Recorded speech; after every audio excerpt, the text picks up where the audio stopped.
Agile network. We are presenting on user centricity. We're just going to wait a couple of minutes, recognizing that people are dialing in, and we're going to get started in just a couple of minutes.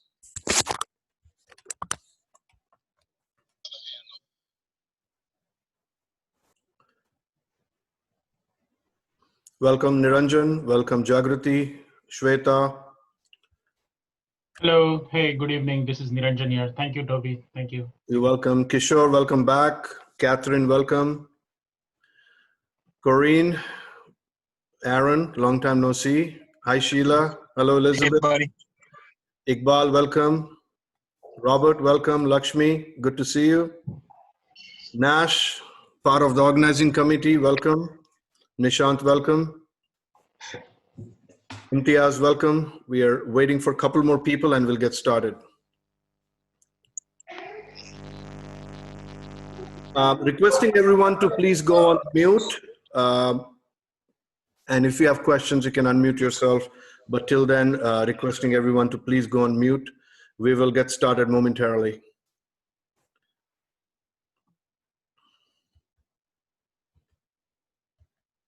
Pankaj, welcome. You finally made it. Good to see you.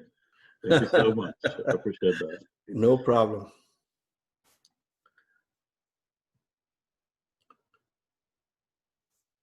Thank you for organizing this to be online. Absolutely, Sheila. Thank you. Yes, it was a last-minute decision. We were wondering whether it's okay or not, but I'm glad we took that decision in time and were able to set this up. And our wonderful speakers were very cooperative as well. So yeah, I mean, that's how it looks like. A lot of meetups are happening around towns, colleges, conferences. A lot of these things are going to become online for the foreseeable future. They call it social distancing. I don't like that, but that's what they call it. All right, so maybe another minute and we'll get started. Let me see who else just joined. Welcome, everyone.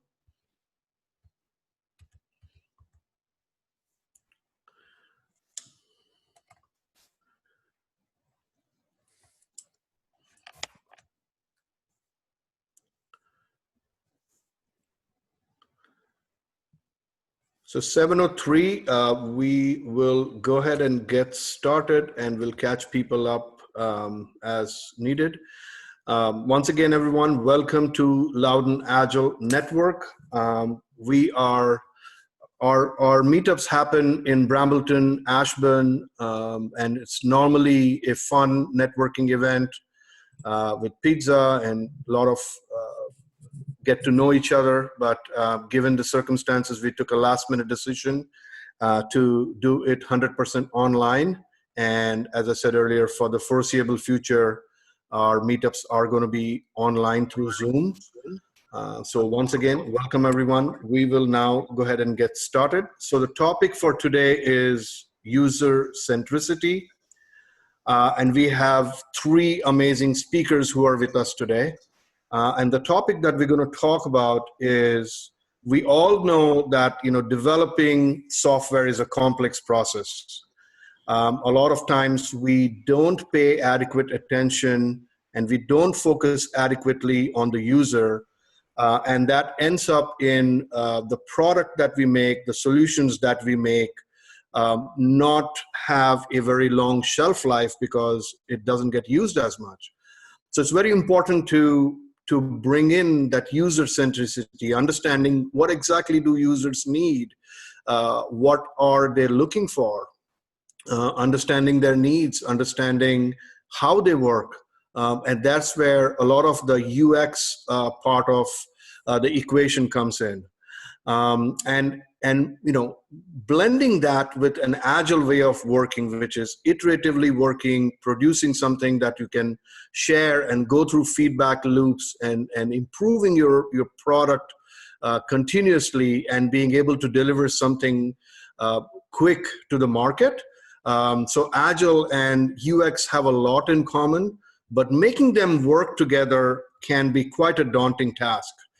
So today we have three wonderful speakers. We have Meenakshi, Jim, and Linda, who are experts in their own areas, and they're going to share their insights, things that they have learned in their 15 to 20 years of experience in software development, agile, and user-centric designs.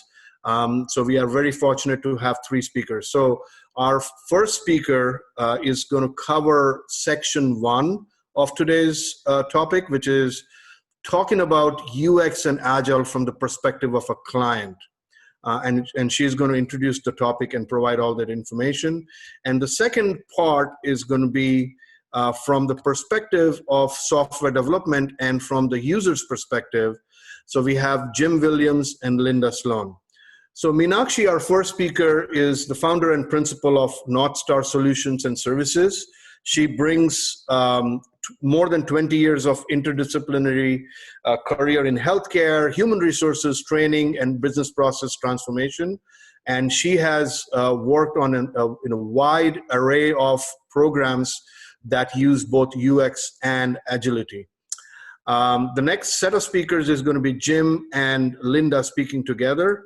And Jim is a UX research lead at Ventura Corporation. He as well brings about 20 years of experience as a UX professional. He's very, very passionate about education, and he has served by giving classes at Tufts University, Boston University, School of Visual Arts, New York, and as well as the VCU Brand Center. Next up, we have Linda, who is Ventura's user-centered design lead.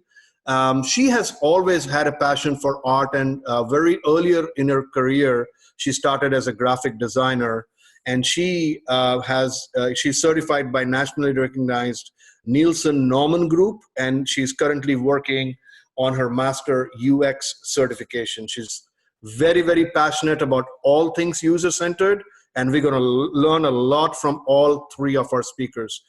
With that, I will request Meenakshi to get us started and help us learn all about how Agile and UX can work together. Certainly. Thank you very much for that kind introduction, Toby. I will go ahead and share my screen. All right.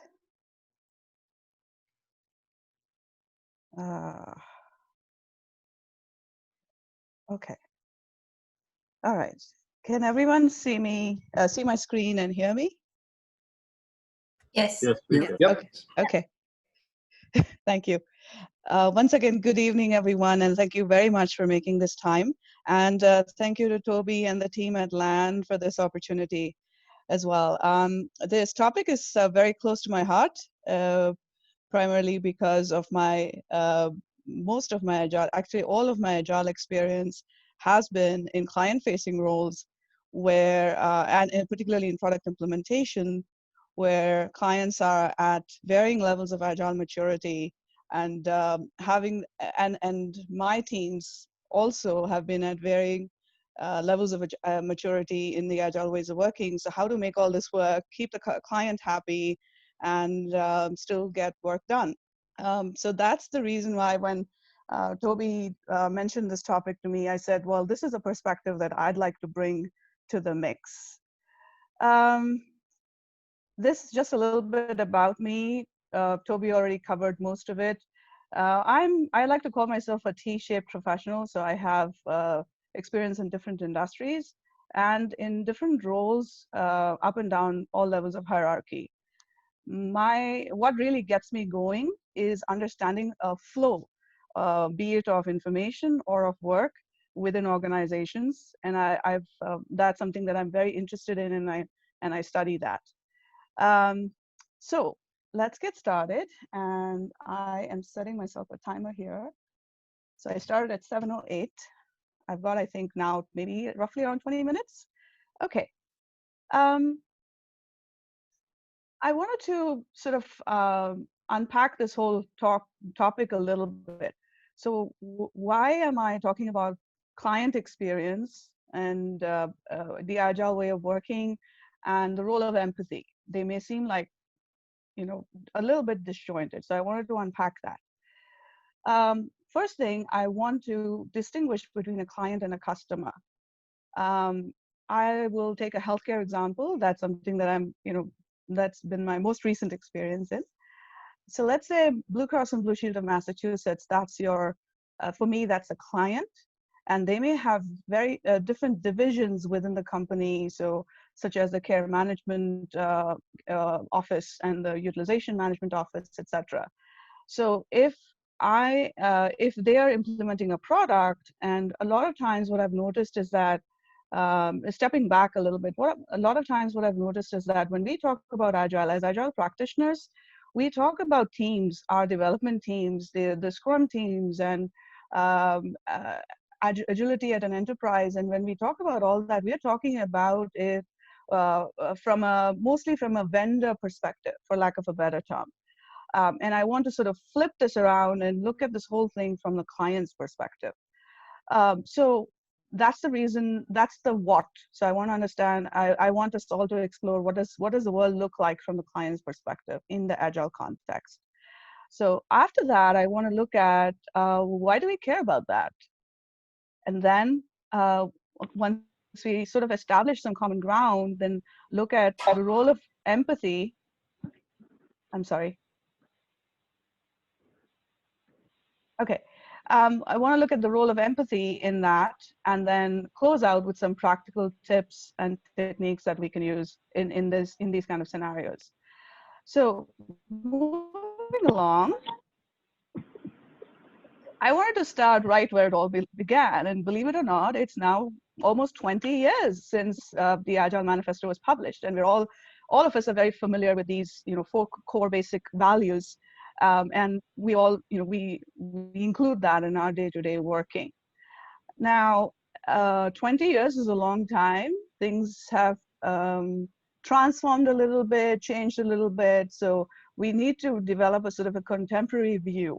What does that look like? So if you look at the state of Agile 2020, Agile started off in the software development space, but now you see we talk about Agile HR, Agile finance, and rightfully so, because we're really talking about organizational agility at the enterprise level. So it's moved from being just on the software development side to encompassing the non-IT side, the business side of the world as well. Again, started with the teams that develop the software, and now we're looking at, we have extended the stakeholder community, if you will. What does that lead us to? So now, instead of just talking about users, we also have a larger community of customers and clients. So the distinction that I made at the start of this conversation. So in my experience, all of this really makes the case for an increased focus on overall client experience. So if the care management department is implementing a new software, what is the client overall, Blue Cross and Blue Shield of Massachusetts, what is their experience? What is the experience of the members that they serve? Because technology at the end of the day does have an impact on all our lives, regardless of what industry we may be in. So this is how I approach it, and this is why I think that the focus on client experience in agility is extremely important. Okay, now that I've said that, why do we care about it? Let's take a look at what the world looks like from the client's perspective. So let's say if it's Ventera helping out a client in implementing something, Ventera in all probability is probably just one of the participants or one of the vendors. So the client as a whole is dealing with different vendors, each with different levels of agile maturity, different levels of different styles of working, because every organization has its own flavor of agile, right? That's how it's meant to be. So what's the client to do, right? This leads us to the other aspect is within the organization at the client level, at the enterprise level, there are competing goals. And very, more often than we would like, there's quite a lot of lack of alignment or less than desired levels of alignment between what the organization wants to do, what the individual departments or divisions want to do, what are their end goals, and how much can they fund all of this. So there's a lot of this going on.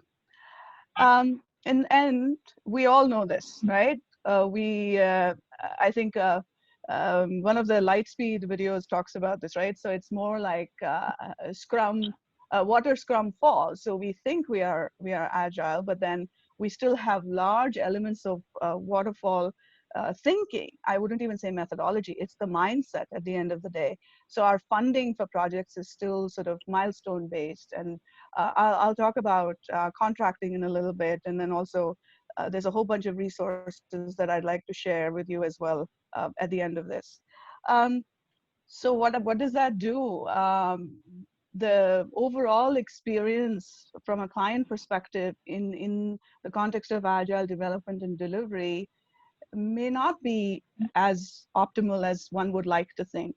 And the other interesting thing, by the way, that I missed mentioning at the start of this is that when I have looked for literature, when I was actively doing this role of leading a portfolio of clients and managing implementations at that level, when I was looking for literature or some material online, it was very, very hard for me to find anything and everything about agile, agility, Scrum, Kanban, whatever it may be. All of that dealt with 98%, at least of the research that I did, dealt with teams, dealt with people developing the software, users maybe. So users and customers, that was the limit of the extension or inclusion into the stakeholder community from the client side, from the receiving end. So that was very interesting. That also got me sort of thinking a lot more on this topic. So now that we've sort of looked at the client side picture or what it looks like for them and what are the multiple things that they're dealing with in the context of agile delivery, when I search for an image, this is what I found, and I'm like, wow, yes. A lot of times, this is also one of the reasons why, in my experience at least, it's very hard to get people's buy-in, especially people that have never dealt with anything iterative, that have always been waterfallish, if you will. And I found this particularly in the context of the finance departments, the sales and marketing, and to some extent HR as well. So for them, this is one other fad that they're hoping probably will go away. So with all this, where are we headed? Yeah. So I put forth to you that the empathy has a big role, and if we all are able to practice empathy in a real sense, empathy for the client, and also the understanding that the stakeholder community actually we have the opportunity to have a much more inclusive stakeholder community that actually includes the client and all of the takes into account all of the challenges that they have. So from that context, I wanted to present to you the role of empathy. Before I do that, and I'm going to stop sharing for just a quick second, and I would invite all of you to, just for a second, close your eyes and think about your favorite sport.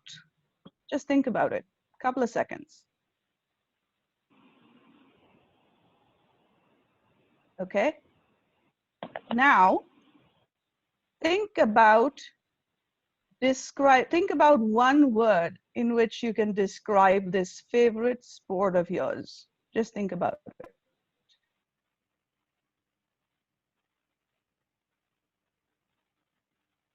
Okay. All right. Now, imagine you have to describe this to someone who is visually impaired. Just stay with me, okay? Now, the sport is agile way of working. Visually impaired is someone who's never had the experience or very little experience and has a lot going on, AKA the client. And you are the agile practitioner.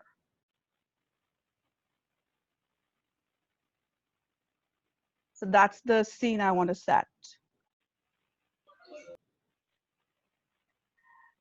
If you really, if you look at the, I'm sure a lot of you are familiar with empathy maps, right? So it looks at what are the users, or what is your target audience saying and doing, and that's the cognitive part of it, and what are they thinking and feeling, and that's the emotional side of things.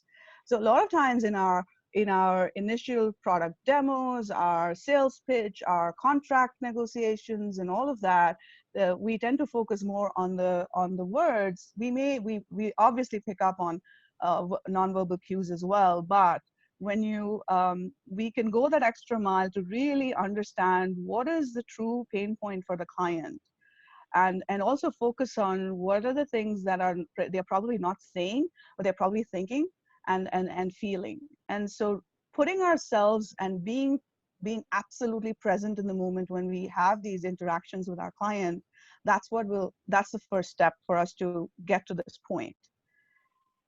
The other thing is that we as Agilists, we tend to throw a lot of terms around. So I wanted to share this model that I came up with, and really sort of set up clarity for ourselves and help our clients achieve that clarity between in terms of alignment between our different styles of thinking and what are the expected outcomes.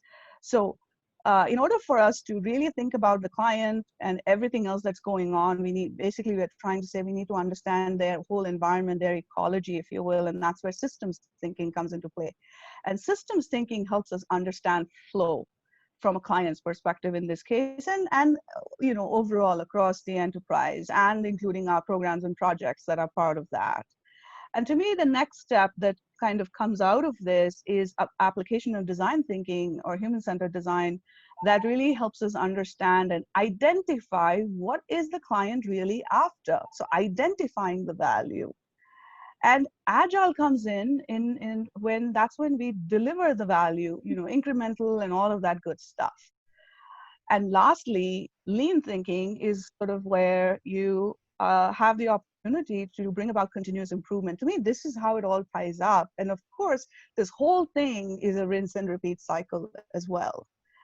So this is another way we can actually use empathy in this process. Now to some of the more tactical stuff.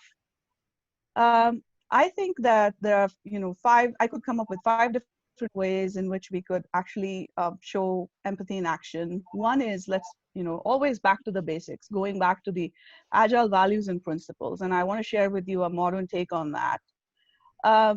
Helping out the client and really sort of guiding them, coaching them, if you will, depending on their level of maturity, where are they in terms of crawl, walk, run, fly in their Agile maturity scale, and then helping them as needed, maybe with some strategies, maybe with some additional manpower, or a combination of the two.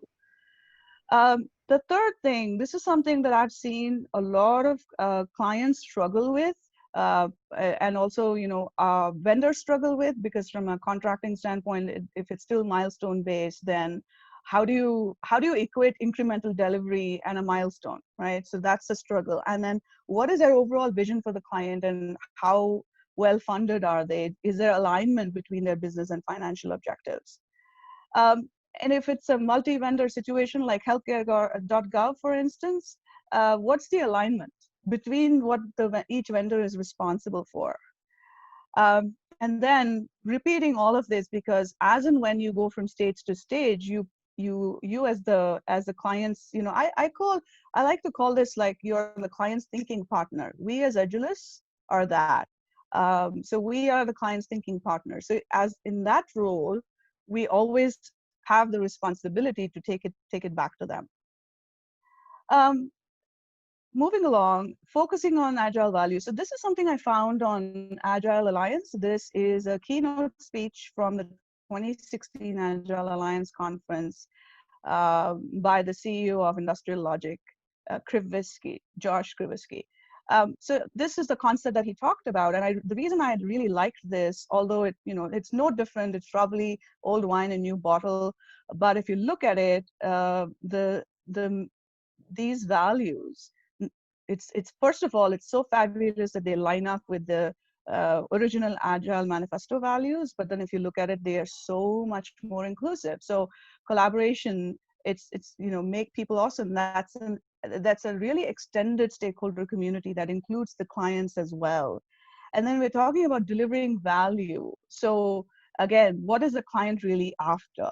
Psychological safety, we're talking about including that the extended stakeholder community. So this is something this is what I wanted to present as a thought process for you. The next thing I wanted to talk about is this comes from the world of visual impairment. Orientation and navigation. If you're visually impaired or if you have other challenges, you have to think about where you are, where you want to go, how you're going to get there. Same thing for the client from an Agile maturity perspective. Where are they? Where am I? And if you become the client's thinking partner in this process, and then sort of work with them by setting up or helping them set up Agile enablement teams and strategies. Assumptions. We love assumptions.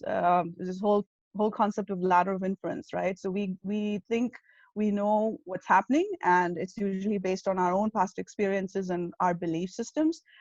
So help the client be that provocateur, help the client engage actively with their own assumptions. Just because they think something is feasible, should they really do it? And even if they did do it, do they have their user community or their customer community really looking for something like that? So this, by the way, comes from David Bland's work on assumptions mapping, and I really very important. A lot of the Agile initiatives, I found that they stumble at the CFO's door, and so talking about numbers is extremely important. This whole slide actually comes from a Gartner webinar that I attended on Agile budgeting. So these are the three key takeaways that I got from the webinar. Projects and products go on forever. So thinking about everything in terms of product as opposed to a project, that will automatically lead us to thinking about things in terms of what is the value that you're delivering to the client? What is the value that you've actually worked with a client to identify, instead of looking at how profitable your individual projects or programs are.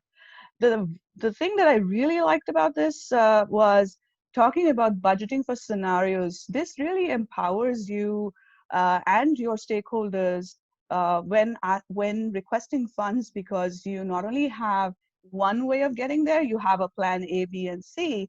And instead of asking how much money is available, you are able, this scenario budgeting helps you ask questions.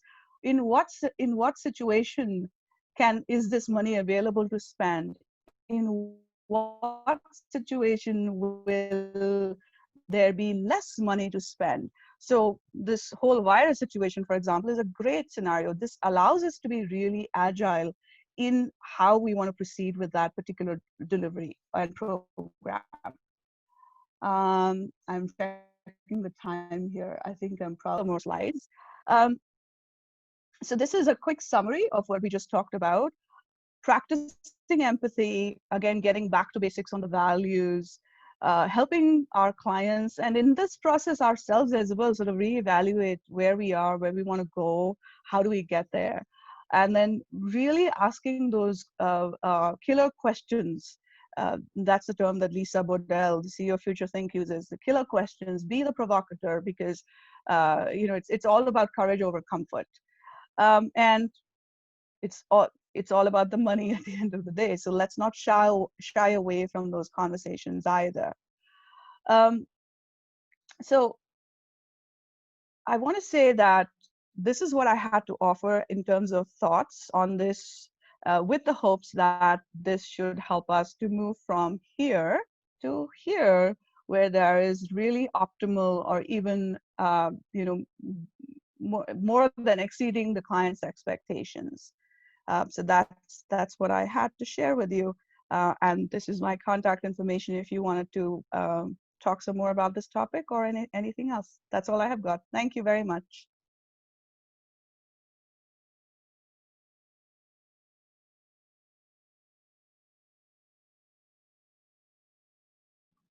Okay, Now I think up next, Linda will share the document, and we'll kick off the second half of the presentation.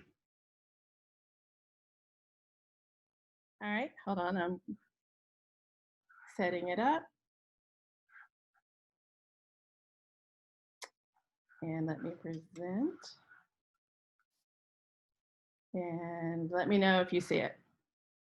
Yes, Okay. but we're seeing your view, not the presentation view. Oh, no, that's not what I wanted to show you. Sorry, I have two screens. Let me swap it out. There we go. Very good. Okay, let's get started with the next slide. Okay. So wanted to take a step back and just kind of remind ourselves what we're doing. Why Agile? Why are we doing Agile? Most of us have probably been doing Agile for quite some time. Want to get this sort of into our head, because then you'll be able to see how UCD fits in with Agile so very, very well. So long ago, we used to make software with really long cycles. There'd be long periods of time in between releases. Back in those days, I was doing a lot of Adobe Photoshop. You'd wait a couple of years, you'd come up with a new version, you'd plunk down a whole bunch of money to upgrade. You'd have to spend a couple of weeks relearning everything because they'd moved everything around and they changed all your key commands. And there'd be a whole bunch of new stuff that was really awesome, but it took you a while to learn it. And it would come with a 1,000-page manual, and there'd be training courses and all of that. And it was a lot of waiting in between, and a lot of learning, and a lot of sort of a discontinuous break. And we've changed the way we make software for the better. Now we don't do those big, gigantic releases where everybody has to sort of drop everything and relearn the software. We make small changes. We release them gradually. People don't end up having to take a break and relearn everything. Really, it's able to respond to circumstances much, much faster.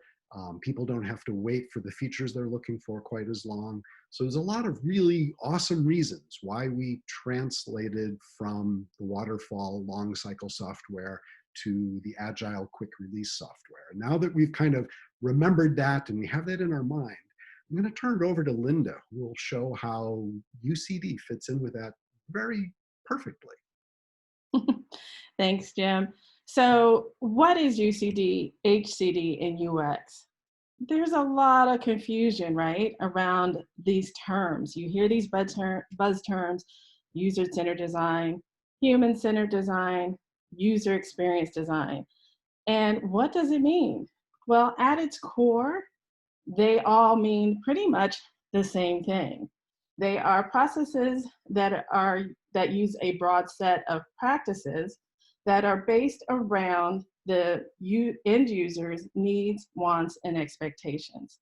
So that, in a nutshell, is pretty much what they all are. So when you hear all these different terms, don't let it confuse you. At its core, that's what it really means. UCD is a science, right? We do a lot of research to understand users. Then we make hypotheses based on the research. We ideate on it, and then we build wireframes and prototypes. We do usability testing on those prototypes, and then we iterate on our findings. So, and because we iterate, it works so well with Agile because they are both iterative in nature. But the key to integrating UCD into Agile is to make sure that you start that research as early as possible. And I can tell you 9 times out of 10, I've started a new project and I have the development team's already sitting there waiting and I'm already behind the curve. So when possible, try to get your UCD team in place even prior to sprint 0 so that you allow that upfront research that needs to be done, because you need to do all the steps I just talked about, right? You need to do that research, you need to design based on the research, you need to test your hypothesis, and all this needs to be done and packaged up for development. So that being said, if you look at my chart here, we have 2 tracks. We have a development track and we have a UCD track. And we do that first set of research. So here in this example, we've done research on functionality A and B. And then during that research, after we did that initial research on A, we've done some iteration, we built some designs, we did some user testing, and then we are now ready to package up functionality A and deliver it to developers for sprint 1. Now, one of the key things I want to say here is that when you do that handoff, you don't want to wait to do the handoff to development and it be a surprise. We encourage including development, as much of your Agile team as possible, testers, anyone who wants to be involved early in the process, right? So you can invite them to any of your research sessions, your iterative design sessions, your usability testing, so that they can understand what's coming down the pike and that's going to be delivered to them. It's much better to make sure that you're working as a cohesive team and that you are, not siloing yourself away from development. You are all a team together and you're building your software together. So that being said, you've packaged up your functionality for A, you've done a handoff so that it could be developed in sprint 1. And while sprint 1 is going on, functionality A is being developed in sprint 1, you go down here to the UCD track, and now we're on research for functionality C. But we are doing designs and usability testing on functionality B so that we can package that up and hand that off to development for sprint 2. So as you can see, it's pretty cyclical and you want to definitely stay ahead of your development track. And this continues all the way through to production.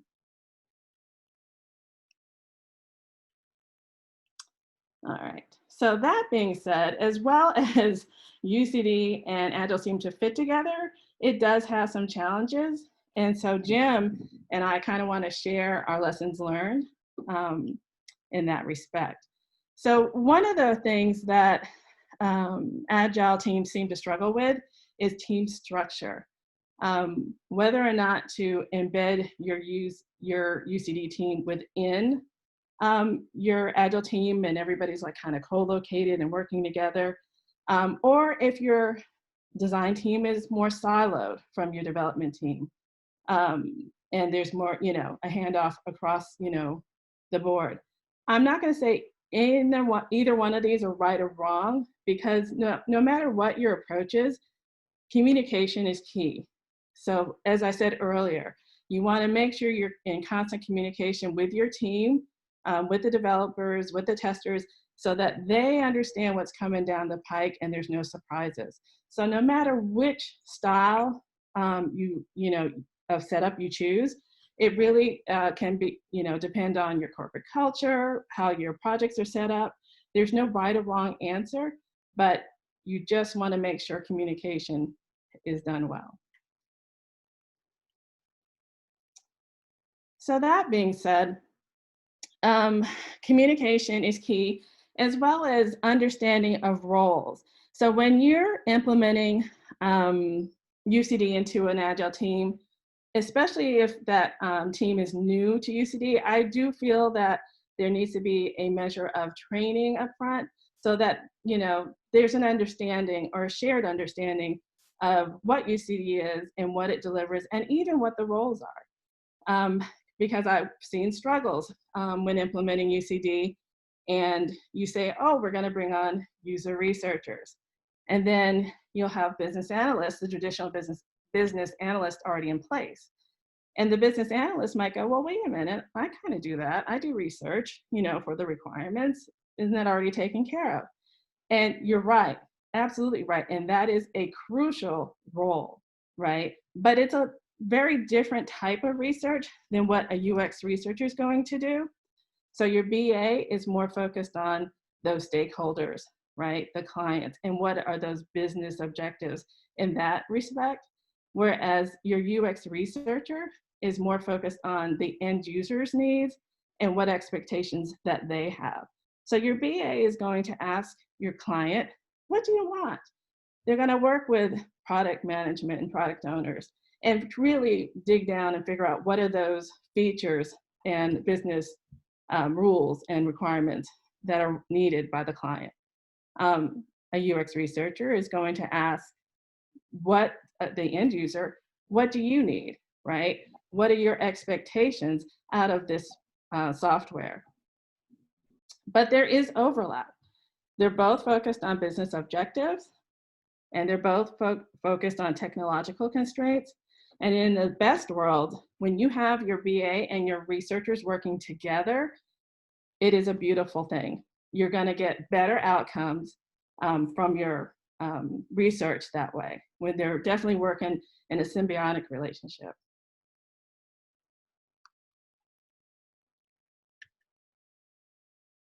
So with that being said, I now turn it back over to Jim. Okay, let's go to the next slide. So Linda was talking a good bit about how UCD is a science, and I'm not here to contradict her, but I'm also going to help you to understand that UCD is also a bit of an art form. In the old way of doing software, we tended to focus on process. Here are the steps that we need to do something. Modern UCD is really more of a toolkit. It's a bunch of potential tools that you can use, and you focus on really trying to find solutions to problems. What can go wrong is if you take the wrong approach, and Linda had mentioned we wanted to share some horror stories. There was a team at one of my previous companies that had signed on for a really short 3-month engagement to build a prototype. And they set off with a very good, solid UCD process. And they started off doing a lot of contextual inquiry and talking to users. And they took that research and created a really amazing set of personas with a lot of detail and some beautiful design. And then they went out and started doing journey maps, which showed how the customers thought about the product and how it went through their cycles and what all their customer touch points were. And it was really awesome work. It was an amazing set of documentation, but they came to the end of the 3 months and they hadn't made a prototype yet. So you can imagine how that went over with the client. We won't say much more about them, but as we move into UCD as an agile process, we want to focus more on solving problems rather than working through a process. And you can move to the next slide. Linda's listed for us here a number of the different tools that we use. The key is kind of figuring out what's the most essential problem I'm trying to solve in this iteration or in this step or in this increment. And then finding the tool that will help you arrive at that quickly, efficiently, and probably with the best answer. The goal isn't to get it perfect because we're iterative. And you're going to have another iteration to kind of double check your work and make sure that it's on the right track and that you didn't do something wrong. The goal is to get things close and to continue to get them closer and closer with each iteration. And because of these iterations, I know it sounds like, gee, we may be doing a lot of repetitive work, or what if we get something really wrong because we're working so fast? It usually doesn't happen because we're getting closer and closer with each step. You're never far away from the customer. You're always checking with the customer every couple of weeks or every month. And so your ideas never sort of deviate very far from what the customer needs, wants, will tolerate, will put up with. And because you're constantly checking and constantly using a variety of different tools to solve problems, you end up getting closer and closer to that more ideal, more perfect solution faster. And if the world changes while you're in the process of making software, there's new technology, people think about things differently, there's new competitors in the competitive landscape, you're going to find out about those things faster, and you're going to be able to adjust the product you're building to fit them much, much better, much, much quicker. So let's review kind of what we've gone through so far. Agile and UCD work really, really well together because they're both iterative. They both take small steps and move toward a better piece of software. When you're building a team structure, make sure that that's built and associated with your company or your team's existing culture. Don't try to do something that doesn't fit the way the people you're working with work together. Take advantage of that and build the team structure that best fits that. When you're creating that structure, make sure you define the roles. I know Linda mentioned the example of where you've not defined roles and there's a lot of overlap between two different kinds of jobs, like the BA and the UX researcher. There can be conflict there, but perhaps the bigger problem is when there's gaps between those roles and certain things don't get done or accounted for. So defining the roles helps you solve those problems and make sure you've covered the gaps and you don't have a lot of conflict within the teams. And then, as I had mentioned, don't get focused on process, focus more on the problem that's being solved, and solve each problem with each increment, and you continue to take small steps and move toward a better solution. So hopefully you see UCD and Agile are really made for each other. The way they function today, it's hard to imagine them without each other. They work very, very well together.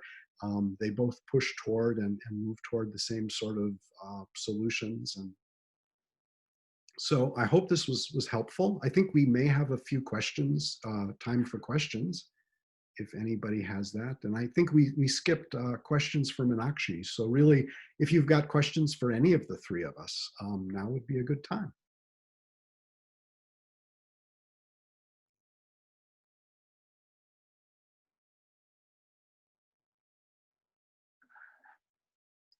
Wow, you're an easy group.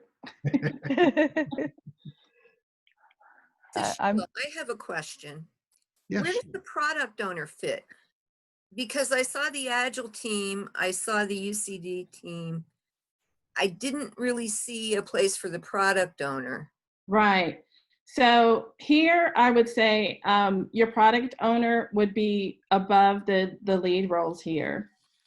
And I didn't draw out the whole full flush team because you could have product managers, product owners. I just kind of did a more simplified version of it, but your product owners, and I didn't put the BAs on here either, did I? No, I did not. No, you didn't. But, that was going to be my next question. but it was just kind of an example of showing some type of hierarchy more so than a defined, structure. And I don't want you to get hung up on like, this is the way it should be either, even within this hierarchy. But your product owners are closely aligned with your BAs and the UCD team in feeding those features down to the UCD team typically, so that the research can be done for that particular functionality that's up next on deck, basically, and pulled from your nicely done backlog that we all have in Agile. And this can adjust based on your company culture. I've had projects where the owners are a little bit distant, and you work, and then you have a meeting where you pass things off to them and you discuss things. I've had other projects where the product owners are actively engaged almost every day. They're part of the brainstorming, they're watching the research. It really depends on your product owner, their personality, how they fit in with the team, and really how engaged they want to be. Right, so there is a question in the group chat from Catherine Wong. I think it's for Meenakshi. Meenakshi, what tools do you use to work with the client as the client thinking partner? Yes, I have done, so my role afforded me site visits. It afforded me the opportunity. Am I audible? Yes. Okay. So things that I've done, that I've tried to do are when you are on on-site meetings, then make sure that you build your connections on the client side outside of your program project as well, so you get a sense of what's happening at the enterprise level on the client side. That's one. And secondly, focusing on the client's business and their end customers and users, that's helped me a lot as well. And thirdly, keeping track of the companies that you work with in the Hey guys, if you are not speaking, may I request you to please go on mute? Thank you. Yep. The third thing I was saying was keeping tab on the news, on the financial news about the companies that you're working with. See, even if they're not listed, you do get financial news about companies, not in terms of earnings and stuff like that, but mergers and acquisitions. So for example, I was on a program that we worked so hard on, and the client decided to use a certain clause in the contract and decided to terminate the contract within 3 or 4 weeks before go live. And it turned out that that particular client was actually being acquired by a competitor. So they had no need to continue to work with us on that particular implementation. So things like that, I think, so those are the 3 things that come top of mind. The challenges that I've seen is that most of us tend to get so caught up with busy work that we stay focused only on our particular project or program. I think developing that sort of holistic view of the client's business, understanding what the client's business is, who their end customers are, who their users are, that's the biggest thing, I would say. Great, thank you, Meenakshi. So a couple more questions. There's a question from Niranjan. How does UCD map to MVP? Any of the 3 speakers can pick up that question. So that's go ahead, Linda. Jim. No, you got it. That's a really awesome question. And in perhaps the most ideal situation, you can use UCD to define the MVP. You may have a list of features that you're aiming for, going out, taking that to users and using different kinds of prototypes or different sorts of tools to sort of tease out what's the most value to the user now, what kinds of things are essential to them, what sort of things are kind of nice add-ons but not quite as essential, what kinds of things are needed to work together. You can use UCD to solve those problems and sort of find what the MVP will be what kind of MVP will be most successful. Yeah, and if I can add to that, I think it's really important to define what that MVP is, and so that you know when you've achieved it and when you're going to move past it. So defining it, and like Jim said, UCD can help you define what it is crucial. Yeah, great. Thanks, Jim and Linda. Very good responses. So there's a question from Pankaj. How does UCD manage or deal with the change requests? So change is sort of the basic entity in all of this. I talked a lot about iterations and not getting things perfect. You try to move things in a certain direction that's toward your ideal piece of software. You're not going to achieve it, but you're going to move it forward a bit. And then the next iteration, you'll continue to take further steps and continue to refine that. Change requests fit into that rather quite easily because the whole process is in a constant state of gradual, slow change. And so a change request isn't usually going to derail that or cause great compromise. Occasionally you'll learn that you were off track or some assumptions you made were very far off, and you may have to make a somewhat more dramatic pivot. But you get kind of used to those things, and it's better to catch them sooner rather than later. It's better to find out you were headed in the wrong direction in a couple of weeks than to spend a couple of months working in the wrong direction, because then the change you have to make is much, much larger and much more painful. Right, and if it is a team which has been functioning with embedded UX folks as well, then you welcome change throughout the process. That's the agile mindset, right? Yeah, so it's definitely really your baseline. It's what you're doing all the time. So I think we have time for a couple more questions. So there is a question from JR. Any general advice on how to adapt agile methodologies, UCD, etc., for data products? business intelligence, and analytics. So I think the intent of the question is there's a lot of back-end work.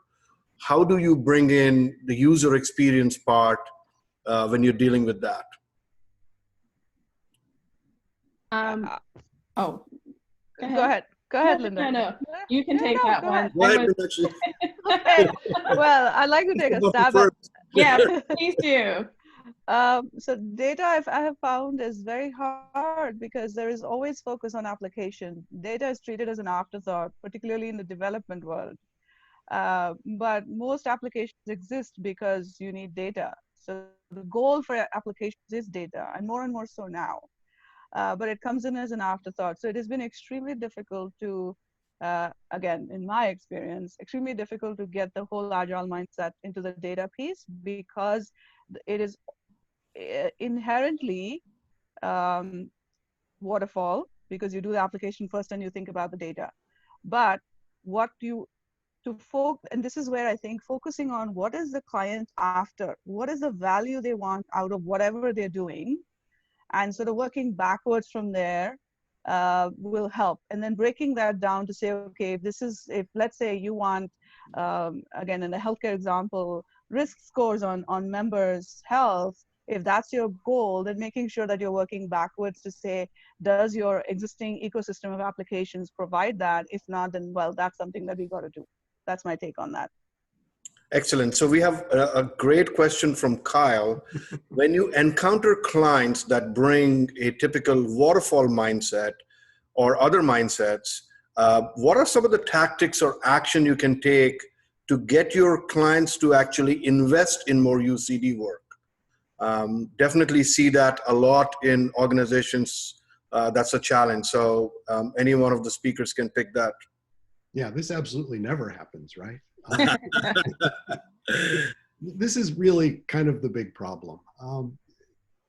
There was a large client I was working with that had a lot of contracts with vendors. It made it very hard for them to transition successfully to a purely agile system.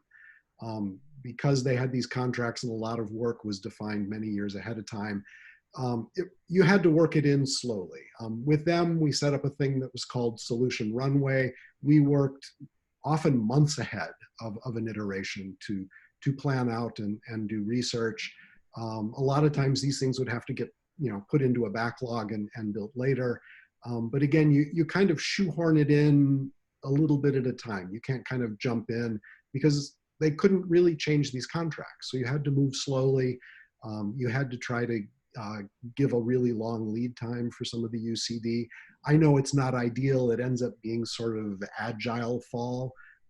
But again, take an agile approach. You make some small changes and you continue to iterate. You continue to adjust and continue to add. And over time, these changes build. Evelyn Rose, do you want to talk to your mom yet? Okay. With that, I don't think we have time for any more questions. Sheila, we will respond to your answer, your question. I would like to now request Anju, who is from the LAN team, to say a few words and talk about our upcoming event as well. Anju? Thanks, Toby. You can hear me okay? Yeah. Okay. Thanks, Meenakshi, Linda, and Jim for presenting insightful session on user centricity. Our next session will be held on April 9th. It will be presented by Jim Hyouk. The topic is Agile Journey, Practice to Proficiency. I would like to thank each and every one of you for your time. And on behalf of LAN Group, join us on our LinkedIn group and meetups to stay connected and updated with our latest events. Thanks, everyone. Thanks, everybody. Thank you, guys. Thank you. Thanks. Thank you. Thank you, everyone. Bye. Thank you. Thank you.